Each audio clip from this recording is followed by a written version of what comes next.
do I build my first PC? I don't even know where to start. This is how you do it. Pay attention. Preparation is key. So the first question, what are you using this PC for? Is it just going to be a beefy gaming monster ready to run 7,000 frames a second, or are you actually going to use it for gaming and editing or for school? Answer that question first. It will save you a lot of money in the long run. Number 2, you stick to your budget. Contrary to popular belief, you don't need the most popular components right out of the bat. You can settle with a budget build with your core functions in mind, and then you can work your way to upgrade all of your components later. My tip is that after you figure out your needs, you figure out the components that fit those needs and stick to that budget to get them at the beginning, setting yourself up for success early on and then upgrading after a while. Speaking of components, at number 3, you have to choose the holy trinity of your build: the CPU, the GPU, and your motherboard. Think of your new PC build as an organism, and the CPU is the brains of the operation. This is the core of your build. It's going to handle most of your processes. My recommendation, and this is just what worked for me, check out AMD or Intel's chips. These are the industry leaders for a reason. I've had the AMD Ryzen 7 5800X for like 3 years now, and I had no major issues. Unfortunately, moving on, the GPU is gonna cost you an arm and a leg. They are super popular right now and really hard to get on the internet. If the CPU was the brain, this is the heart of your build per se. NVIDIA GPUs are the Kylian Mbappes of the space. Great performance, very fast, and expensive as hell. However, you don't really need to get them straight from NVIDIA. GIGABYTE, MSI, EVGA also sell the card with their own proprietary fan systems. So just figure out which series you want to stick with, whether it be the 3000 or 4000 series, and get some other options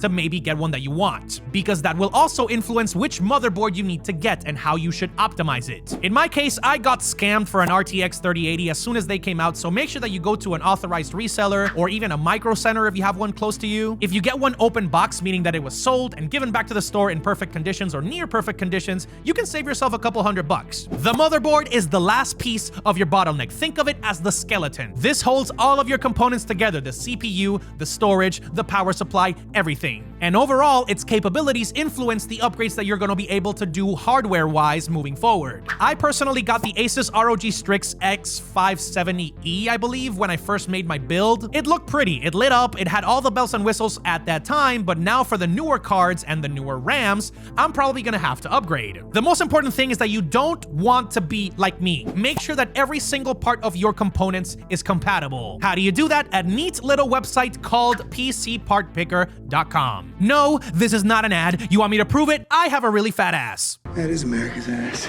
After you get that image out of your brain, you're gonna use PC Part Picker to make sure that all of your components are compatible. You start buying them, and then you're ready to build. Okay, that was a lot. So if you want me to talk about how I made my build specifically, make sure that you let me know in the comments down below.